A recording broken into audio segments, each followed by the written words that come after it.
Hello students, limits के second lecture में आप सभी का स्वागत है। मैं हूं मनीष कुमार और आज हम डिस्कस करने वाले हैं यहाँ पर लिमिट्स। जो चैप्टर हमने लेक्चर 1 देखा था, फर्स्ट लेक्चर जो हमने देखा था, उसके आगे का जो प्रोसेस है कि क्या क्या प्रॉपर्टीज यहाँ पर हम लिमिट के बारे में, मीनिंग हम कंप्लीटली लिमिट का देख चुके हैं। तो एक्सरसाइज स्टार्ट करने से पहले कुछ फॉर्मूले हैं जो मैं आपको बताना चाहूंगा। इन फॉर्मुलों के बिहाफ पे हमारी जो एक्सरसाइज है वो डिपेंड करती है। इन फॉर्मुलों का हमारी एक्सरसाइज में क्या होने वाला है, यूज होने वाला है। अगर फर्स्ट प्रॉपर्टी की अगर मैं बात करूं तो फर्स्ट प्रॉपर्टी आपकी ये कहती है कि जब भी आपके पास दो फंक्शन दे रखे हों और उन दोनों फंक्शन के बीच में प्लस या माइनस कोई भी अगर दे रखें और अगर आपको उस फंक्शन के ऊपर पर्टिकुलरली कोई लिमिट अप्लाई करनी है तो आप उन दोनों फंक्शंस पर अलग अलग इंडिविजुअल भी लिमिट अप्लाई कर सकते हो। समझते हैं एग्जांपल के साथ। अगर मैंने यहां पर एक क्वेश्चन लिख दिया, limit x tends to 1 x square plus 7x, यह आपका फंक्शन है जो दो फंक्शन से मिलकर बना है। तो ये प्रॉपर्टी ये कहती है कि आप दोनों फंक्शन के ऊपर इंडिविजुअल लिमिट अप्लाई कर सकते हो। इंडिविजुअली आप दोनों फंक्शन के ऊपर लिमिट अप्लाई कर सकते हो, ये प्रॉपर्टी कहती है। सेम प्रोसेस अगर आपका माइनस के अंदर हो जाता है, यही प्रोसेस अगर आपका माइनस में होता है तो सेम आपका माइनस से इंटरचेंज हो जाएगा। क्लियर है यहां तक? अगर दो फंक्शन आपके पास मल्टीप्लीकेशन में दे रखे हो, fx इंटू gx, और अगर हमें उनके ऊपर क्या अप्लाई करनी है, अगर लिमिट अप्लाई करनी है, तो आप इंडिविजुअली दोनों फंक्शन के ऊपर अलग अलग से लिमिट अप्लाई करके दोनों को मल्टीप्लाई कर सकते हो। अगर दो फंक्शन आपके पास डिवाइड में दे रखे हो, लिमिट एक ही हो, तो भी ये लिमिट जो है आपके दोनों फंक्शंस के ऊपर लिमिट जो है वो स्प्लिट हो जाएगी। यानी आप न्यूमरेटर में इंडिविजुअल लिमिट लगा दीजिए और डिनोमिनेटर के अंदर इंडिविजुअल लिमिट लगा दीजिए। ये सारी की सारी प्रॉपर्टीज हमारे एक्सरसाइज के अंदर काम आती है। And the most important thing, ये जो आपके पास फॉर्मूला दे रखा है, एक तो इसको, ये जो 3-4 फॉर्मूले जो दे रखे हैं, इनको समझना बहुत जरूरी है, क्योंकि काफी सारे क्वेश्चंस हैं जो एग्जाम में भी जो आपके क्वेश्चंस आते हैं वो कहीं ना कहीं इन्हीं प्रॉपर्टीज के बिहाफ पर आते हैं। तो समझते हैं। सबसे पहले तो हम ये तीनों फंक्शन समझेंगे यहाँ पर कि अगर आपके पास लिमिट x टेंड्स टू 0 अगर दे रखी है और क्वेश्चन चल रहा है आपका sine of x upon x, sine of x upon x, तो ये आपका कितना बन जाता है, 1 बन जाता है। स्टूडेंट्स यहां पर आपको x को पूरा कंप्लीट एक एंगल लेना है। ये अगर पूरा का पूरा एंगल है, सपोज इसको अगर मैं थीटा से रिप्लेस कर दूं, इसको भी अगर मैं थीटा से रिप्लेस कर दूं और ये भी अगर मैं थीटा से रिप्लेस कर दूं, तो अगेन आंसर आपका कितना आ जाएगा, 1। अगर नेक्स्ट अगर हम बात करें cos के फंक्शन में, यानी कि अगर आपके पास लिमिट x टेंड्स टू 0 चल रहा हो, cos x माइनस 1 अपॉन में x चल रहा हो, तो ये पूरा का पूरा फंक्शन कितना हो जाएगा आपका, 0 हो जाएगा। क्योंकि स्टूडेंट जब हम इसमें डायरेक्टली लिमिट अप्लाई करेंगे तो cos 0 is 1, it become 1 minus 1 upon 0, 1 minus 1 0, 0 upon 0, यानी अगेन ये टर्म क्या बन जाएगी आपके पास, नॉट डिफाइंड बन जाएगी। यानी कि हम इस पूरे के पूरे फंक्शन को हमारे को किसके फॉर्म में लेना है, पूरा एक फॉर्मूले के फॉर्म में लेके जब कभी भी क्वेश्चन के अंदर इस टाइप का कोई भी फॉर्मेट बनेगा तो हम इसको किसके इक्वल कर देंगे, आपके 0 के इक्वल कर देंगे। इसका जो डेरिवेशन है वो हम यहाँ पर अभी डिस्कस नहीं करेंगे, हम जस्ट इसको एक फॉर्मूले की तरह ट्रीट करके हम यहाँ पर क्वेश्चंस को सॉल्व करेंगे। जो भी आपके क्वेश्चन जो एनसीईआरटी के हैं, जो टेक्स्ट बुक के जो क्वेश्चन है, उनको हम सॉल्व करेंगे।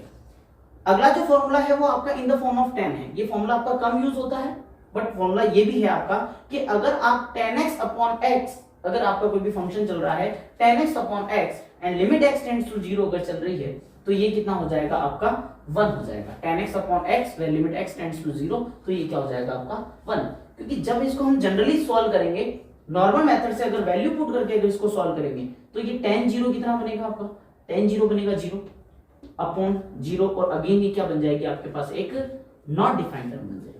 और नॉट डिफाइंड टर्म ना बने इसलिए हम इस पूरे के पूरे फॉर्मूले को इक्वल टू में कितना मान लेते हैं, 1। और ये एक डेरिवेशन वाला रिजल्ट है, पर डेरिवेशन हम यहाँ पर डिस्कस नहीं कर रहे हैं। तो एक्सरसाइज शुरू करने से पहले हमें ये थोड़ा सा बेसिक्स जानना होगा कि लिमिट को हम प्लस में भी स्प्लिट कर सकते हैं, माइनस में भी स्प्लिट कर सकते हैं, मल्टीप्लिकेशन में भी स्प्लिट कर सकते हैं, एंड डिवाइड के अंदर भी स्प्लिट कर सकते हैं, इंडिविजुअल लिमिट लगा सकते हैं। नेक्स्ट अगर हम बात करें इस फॉर्मूले की कि अगर आपको यहां पर limit x tends to a given हो और यहां पर अगर फंक्शन की कुछ पावर हो माइनस और वही कांस्टेंट जो आपने लिमिट ली है वही कांस्टेंट उसी की सेम पावर हो अपॉन x माइनस ए, वही फंक्शन एंड आपका वही कांस्टेंट। अगर इस टाइप का फॉर्मेट अगर आपको मिल जाए तो इसका आंसर होगा स्टूडेंट्स n x की पावर n माइनस 1।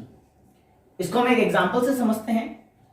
जैसे कि मैंने यहां एग्जांपल ले लिया, limit x tends to 1 x की power 4 minus 1 upon x minus 1।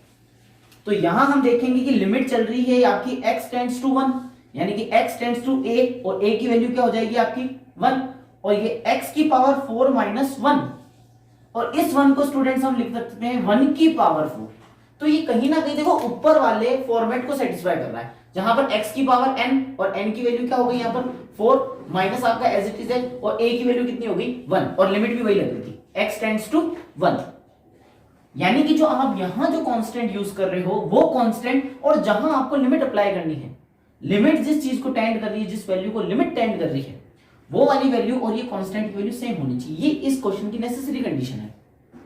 अगर इस टाइप का कोई भी फॉर्मेट अगर आपको मिलता है तो इसका आंसर हो जाता है n x की पावर n माइनस 1, यानी कि n की वैल्यू हो जाएगी आपके पास 4, x आपका फंक्शन एज इट इज चल ही रहा है, और n minus 1 that is 4 minus 1, यानी इसका फाइनल आंसर जो आ जाएगा स्टूडेंट्स वो आ जाएगा 4x की पावर 3। और फिर हम क्या करेंगे, इसके यहाँ पर लिमिट अप्लाई कर देंगे, यानी x की वैल्यू हम कितनी लिख देंगे यहाँ पर 1, और इसका जो आंसर आएगा स्टूडेंट्स वो कितना जाएगा आपका 4।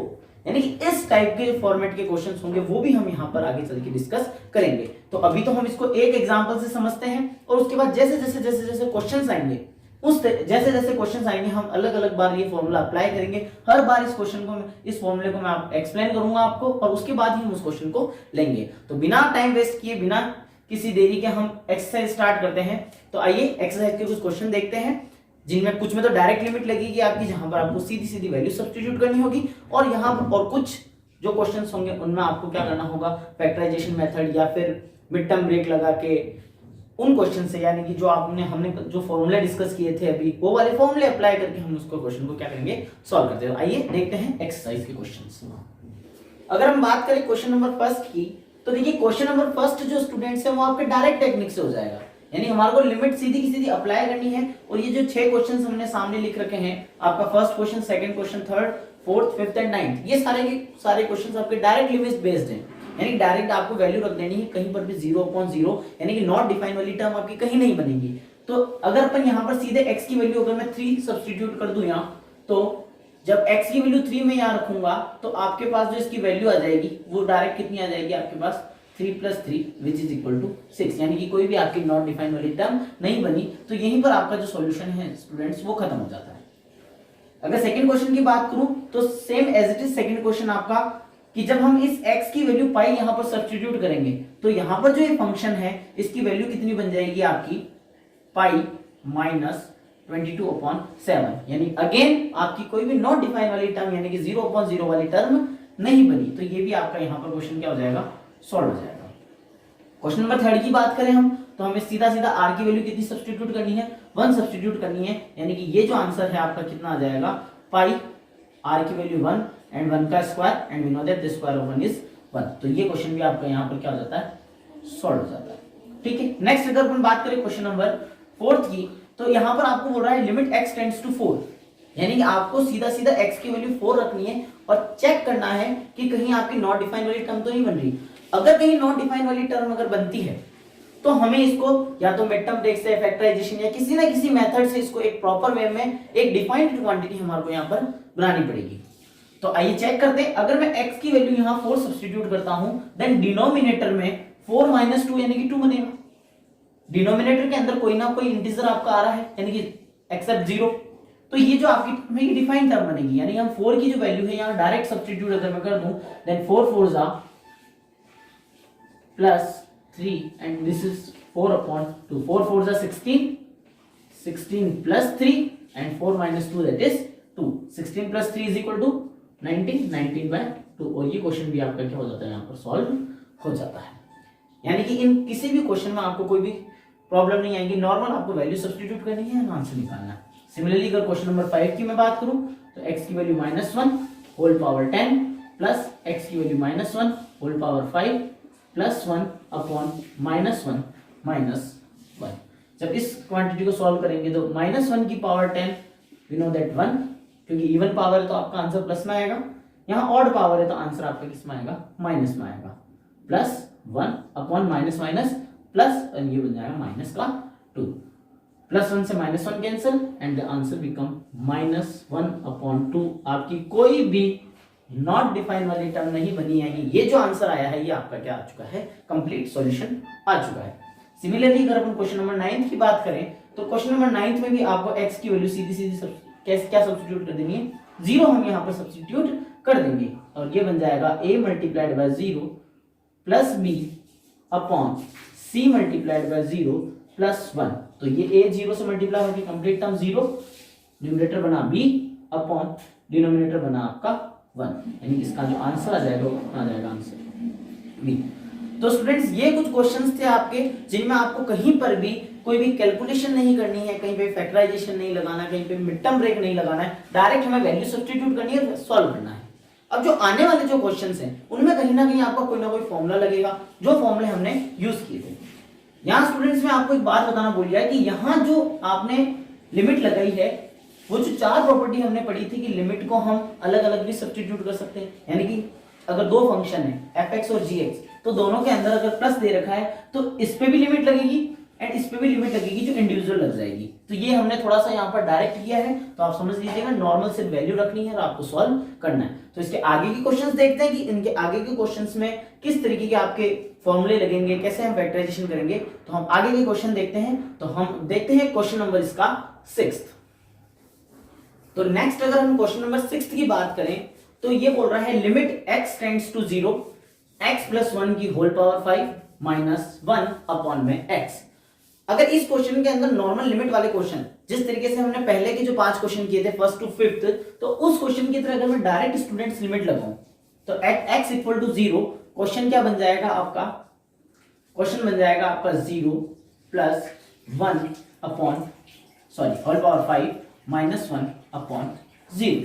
और इस प्रॉब्लम को अगर मैं यहां सॉल्व करता हूं तो 0 प्लस 1 1 टू दी पावर 5 कितना हो जाएगा, 1 to the power 5 1 minus 1 upon 0, यानी कि ये जो टर्म है स्टूडेंट्स वो कहीं ना कहीं 0 अपॉन 0 की टर्म बन जाएगी, जो क्या है आपकी नॉट डिफाइंड टर्म है। इन दैट केस अब हम क्या करेंगे कि इस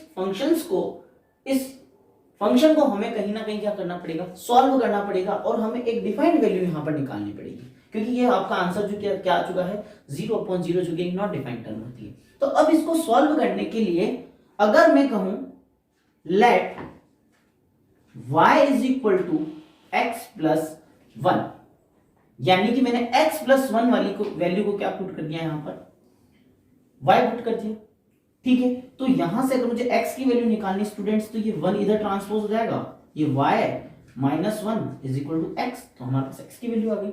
और ये सारी का सारा जो हमने लेट किया है वो अगर मैं इस क्वेश्चन में रखता हूं तो मुझे कहीं ना कहीं लिमिट भी चेंज करनी पड़ेगी, क्योंकि क्वेश्चंस जो है वो आपका x प्लस 1 में चल रहा था, यानी कि in the form of x चल रहा था। जब वेरिएबल आपका x चल रहा था तो लिमिट भी x में चल रही थी, लेकिन अब आपका जो क्वेश्चन है वो किस में कन्वर्ट हो चुका है, y में कन्वर्ट हो चुका है। तो अब आपको लिमिट को भी किस में कन्वर्ट करना पड़ेगा, y के अंदर कन्वर्ट करना पड़ेगा। टफ नहीं है, बहुत इजी सा कंसेप्ट है कि जब फंक्शन आपका x वेरिएबल में चल रहा था तो लिमिट भी x वेरिएबल में चल रही थी। अब आपने फंक्शन को y में कन्वर्ट कर दिया तो कहीं ना कहीं मुझे लिमिट को भी किस में कन्वर्ट करना पड़ेगा, y में कन्वर्ट करना पड़ेगा। यानी कि जहां x की वैल्यू में 0 रख रहा था तो यहां अगर मैं x की वैल्यू 0 रख दूं एट x इक्वल टू 0 तो y की वैल्यू मेरे पास कितनी मिल जाएगी, y इक्वल टू 1।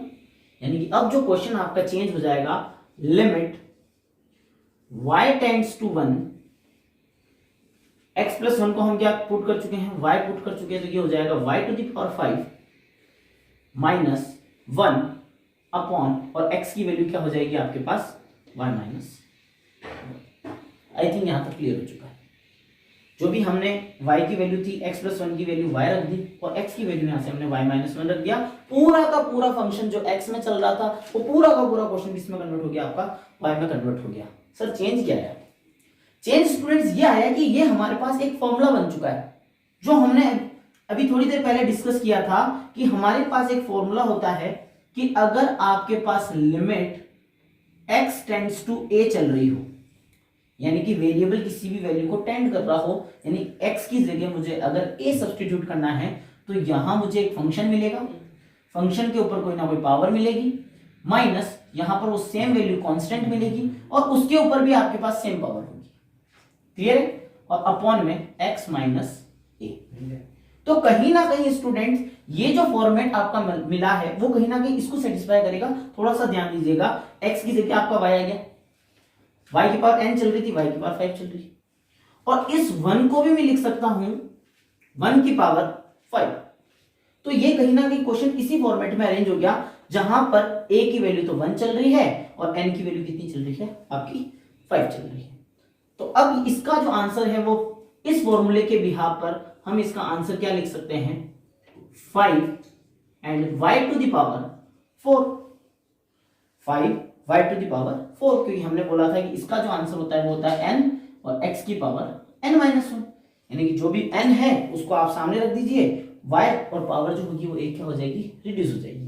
तो ये इसका आंसर आएगा। और लिमिट क्या चल रही है students, y tends to 1 value रख दीजिए। जब हम यहां पर 1 वैल्यू रखेंगे देन इट बिकम 5 1 की पावर 4 और ये कितना हो जाएगा आपका 5, और ये आपका एक डिफाइंड सॉल्यूशन हमारे को यहाँ पर मिल गया, जिसका डायरेक्ट लिमिट पुट करने पर इसका आंसर नॉट डिफाइन आ रहा था, लेकिन हमने जैसे इसमें कुछ सब्स्टिट्यूशंस लगाए, कुछ मैथमेटिकल ऑपरेशन लगाए और ये आपका एक फाइनाइट आंसर के अंदर कन्वर्ट हो गया। तो स्टूडेंट्स ये था इस फॉर्मूले का यूज। इसी तरीके से जो हमने बाकी के फॉर्मूले पढ़े हैं, हमने साइन का फॉर्मूला पढ़ा है, हमने कॉस का फॉर्मूला पढ़ा है, हमने tan का जो फॉर्मूला पढ़ा है, तो उसी के जो क्वेश्चंस होंगे वो हम यहाँ पर आगे डिस्कस करेंगे। तो जल्दी से आप नोट कर लीजिए या स्क्रीनशॉट ले लीजिए। हम बाकी आगे देखते हैं क्वेश्चन नंबर 7। नेक्स्ट बात करें अगर क्वेश्चन नंबर 7 की, तो 7th क्वेश्चन क्या कह रहा है, limit x tends to 2 3x square minus x minus 10 upon x square minus 4। Students अगर मैं डायरेक्ट लिमिट अगर पुट करूं, एक बार करके देख लें, करके देख लो एक बार।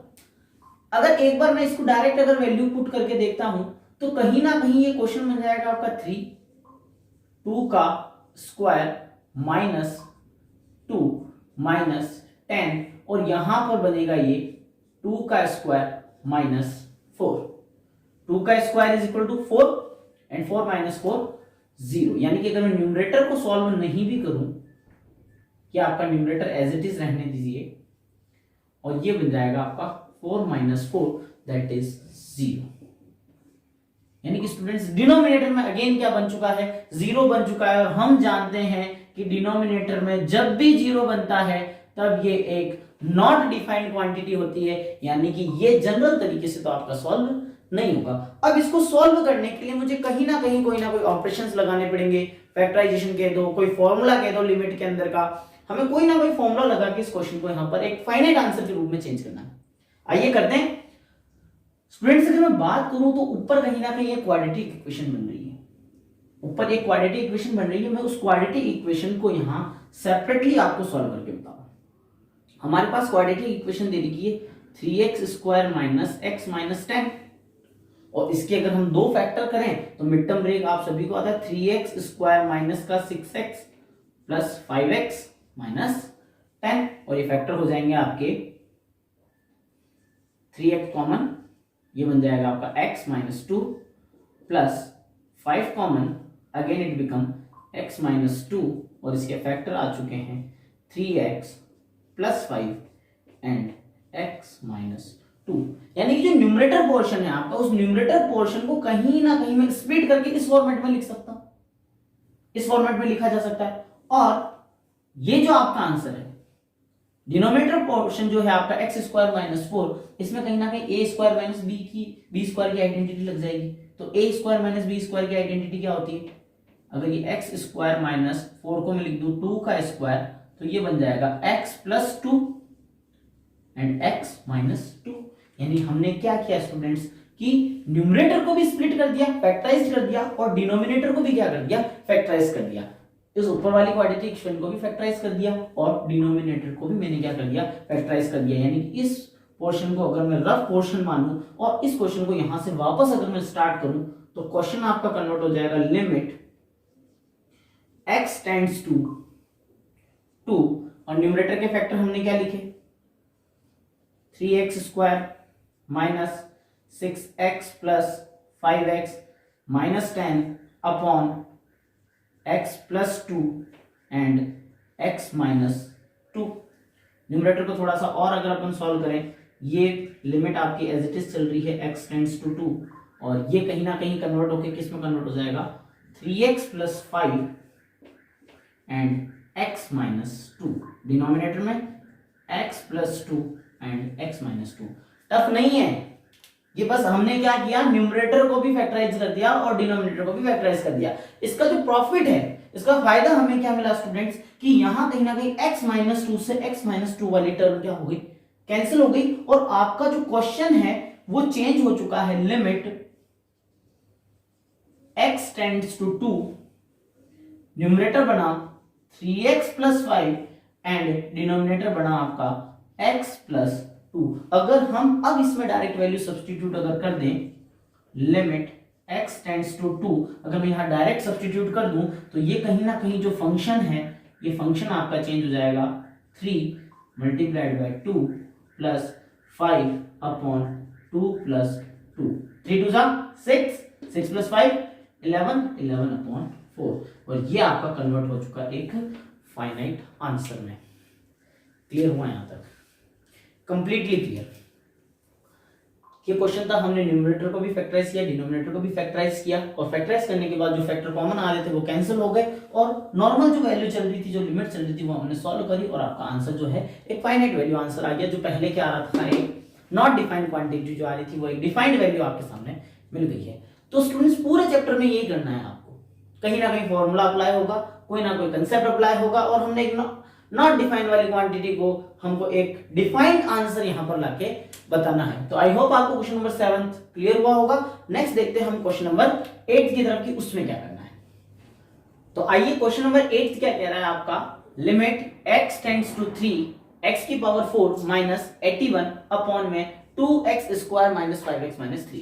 अगर स्टूडेंट्स यहां मैं डायरेक्ट x की अगर लिमिट रख दूं यहां, यानी डायरेक्ट अगर x की वैल्यू अगर मैं 3 रखूं, यानी कि अगर मैं बात करता हूं एट x इक्वल टू 3, तो आपका क्वेश्चन जो है वो कैसे कन्वर्ट हो जाएगा, 3 की power 4 minus 81 upon twice of 3 का square minus 5 multiplied by 3 minus का 3, 3 की power 4 it become 81, 81 minus 81 upon 2, 3 का स्क्वायर 9, अरे 3 का स्क्वायर 9 माइनस 5 3 जा 15 माइनस 3। जब इस प्रॉब्लम को हम सॉल्व करेंगे तो ये कहीं ना कहीं आपके पास 0 अपॉन 0, जो अगेन स्टूडेंट्स क्या बन जाएगी, आपके पास एक नॉट डिफाइंड टर्म बन जाएगी। यानी कि जनरल तरीके से ये क्वेश्चन आपका सॉल्व नहीं होता है, नॉट डिफाइंड वैल्यू आ जाती है। अब हम क्या करेंगे, इसमें कोई ना कोई, जो प्रीवियस क्वेश्चन में हमने किया था कि डिनोमिनेटर को भी फैक्टराइज कर देंगे और न्यूमरेटर को भी हम यहाँ क्या कर देंगे,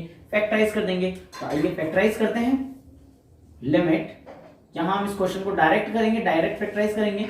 अगर मैं इस क्वेश्चन को लिखूं तो ये कहीं ना कहीं फैक्टराइज सबसे पहले होगा x square minus 9 and x square plus 9, a square minus b square की आइडेंटिटी से, अपॉन, और ये जो क्वाड्रेटिक इक्वेशन है ये कन्वर्ट हो जाएगी आपके पास 2x square minus 6x plus x minus 3। अगर इस x स्क्वायर माइनस 9 को अगेन में स्प्लिट अगर करूं तो ये कन्वर्ट होगा x plus 3 and x minus 3 के अंदर, और ये हो जाएगा आपका x स्क्वायर प्लस 9। इसमें से अगर मैं कॉमन निकालूं तो ये 2x कॉमन निकालने के बाद यहां बनेगा x माइनस 3, यहां से 1 कॉमन, ये बनेगा x माइनस 3। लिमिट आपकी एज इट इज चल रही है। लिमिट अगेन में अगर आपकी एज इट इज लगा दूं, लिमिट x टेंड्स टू 3, तो आपके पास ऊपर तो फैक्टराइज चल ही रहा है आपका x plus 3 as it is, x minus 3 as it is और एक्स स्क्वायर प्लस 9 अपॉन, और ये फैक्टर बन चुका है आपका x minus 3 and 2x plus 1।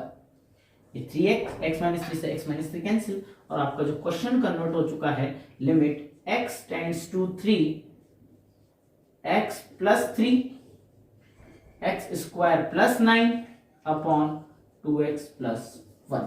और स्टूडेंट्स हम जब यहाँ पर x की वैल्यू 3 रखेंगे तो आपकी नॉट डिफाइन वाली टर्म नहीं बनेगी and it become 3 plus 3 and x square that is 3 का square plus 9 denominator twice of 3 plus 1। इस प्रॉब्लम को अगर मैं सॉल्व करूं 3 प्लस 3 ये हो जाएगा आपका 6 multiplied by 3 3 9 9 plus 9 it become 18 upon में 2 3 6 6 प्लस 1 7, और इस वैल्यू को सॉल्व कर लेना स्टूडेंट्स, और ये आपका क्या आ जाएगा, फाइनल आंसर आ जाएगा। क्लियर है स्टूडेंट्स? तो ये आपका जो क्वेश्चन था, दो क्वेश्चन हमने सेम पैटर्न के करवा दिए, जहां पर हमें न्यूमरेटर और डिनोमिनेटर को फैक्टराइज करना होता है, उसके बाद हमें वैल्यू यहाँ पर क्या कर देनी होती है, सब्स्टिट्यूट कर देनी होती है। आई होप आपको क्वेश्चन नंबर 8 समझ में आ गया होगा। क्वेश्चन नंबर 9 जो है वो हम स्टार्टिंग हमने लेक्चर के डिस्कस कर लिया था। तो अब हम क्वेश्चन नंबर 10 की बात करेंगे, जो आज के लिए लास्ट क्वेश्चन होगा, और इसके आगे के जो क्वेश्चन हैं 11 से जो क्वेश्चन है वो हम नेक्स्ट लेक्चर में बात करेंगे। 11 टू जो भी आपके आगे के क्वेश्चन है नेक्स्ट लेक्चर में बात करेंगे। तो आज के लिए लास्ट क्वेश्चन होगा आपका क्वेश्चन नंबर 10। तो आइए देखते हैं कि क्वेश्चन नंबर 10 क्या कह रहा है। नेक्स्ट अगर अपन बात करें क्वेश्चन नंबर 10 की, तो 10 कह रहा है limit z tends to 1 z to the power 1/3 minus 1 upon z to the power 1/6 minus 1। अब देखिए स्टूडेंट्स, ये जो क्वेश्चन है इसको हम किस तरीके से सॉल्व करेंगे, जो हमने फॉर्मूला पढ़ा था x की पावर n माइनस a की power n upon x minus n x minus a, तो उस वाले फॉर्मूले से देखो इसको कैसे सॉल्व करेंगे। देखिए स्टूडेंट्स, इसको हम क्या लिखेंगे, लिमिट z टेंड्स टू 1 और z की पावर 1/3 को, z की पावर 1/3 को क्या मैं z की पावर 1/3 को क्या मैं z की पावर 1/6 का होल स्क्वायर लिख सकता हूं? नहीं, ऐसा नहीं। मल्टीप्लाई करके देखिए इसको, z जब इसको मैं मल्टीप्लाई करूंगा तो ये 2/6 बनेगा एंड कट के अगेन क्या बन जाएगा, 1/3 बन जाएगा। यानी z टू द पावर 1/3 को हम कहीं ना कहीं z टू द पावर 1/6 का होल स्क्वायर लिख देंगे, और ये क्या बन जाएगा आपका question, z to the power 1/6 का होल स्क्वायर माइनस 1, और 1 को हम लिख सकते हैं 1 का whole square upon z to the power 1/6 minus 1। Students, और यही वो आपका फॉर्मेट, पुराना वाला फॉर्मेट बन चुका है कि जब भी हमारे पास limit x tends to a हो, यानी किसी कांस्टेंट को टेंड कर रही हो, फंक्शन के ऊपर कोई भी पावर हो यानी वेरिएबल के ऊपर कोई भी पावर हो, माइनस किसी कांस्टेंट के ऊपर भी पावर हो और दोनों पावर सेम हो, upon same variable and same constant अगर आ जाए, तो स्टूडेंट्स ये वही फॉर्मेट बन गया जहां पर x का काम कौन कर रहा है, z टू द पावर 1/6 जो है वो x की जगह आ जाएगा, और n की जगह आपका 2 हो गया, a इक्वल टू 1 हो गया, और आप देखिए यहाँ पर z टेंड्स टू a, यानी कि लिमिट भी आपकी a को ही टेंड कर रही है, और इसका जो आंसर होता है वो होता है n x की पावर n माइनस 1। यानी इस फॉर्मूले का अगर मैं यूज करूं तो कहीं ना कहीं ये जो क्वेश्चन है आपका वो किस में कन्वर्ट हो जाएगा, ये कन्वर्ट हो जाएगा आपका z n की वैल्यू हो जाएगी आपकी 2, x की जगह कितना हो जाएगा आपका z to the power 1/6 n minus 1 that is 2 minus 1। Students, ये कन्वर्ट हो गया 2 z टू द पावर 1/6, और हम यहाँ पर z की वैल्यू कितनी रख देंगे, 1। जब z की वैल्यू 1 रखेंगे तो आंसर कितना आ जाएगा आपका, 2 आ जाएगा। ये आपका रफ पोर्शन है और ये आपका सॉल्यूशन का पार्ट है। तो ये स्टूडेंट सिंपल सी प्रॉब्लम थी। हमने आज के लेक्चर में 10 क्वेश्चंस और काफी कुछ फॉर्मूलों के बारे में बात कर ली। तो इसके जो आगे के क्वेश्चंस है, जो आपके 11 से जो क्वेश्चन स्टार्ट होंगे, वो क्वेश्चन हम नेक्स्ट लेक्चर में बात करेंगे। तो आज के लिए बस इतना ही, और नेक्स्ट हम जो क्वेश्चन है वो अगले लेक्चर में देखेंगे। Thanks for watching this video.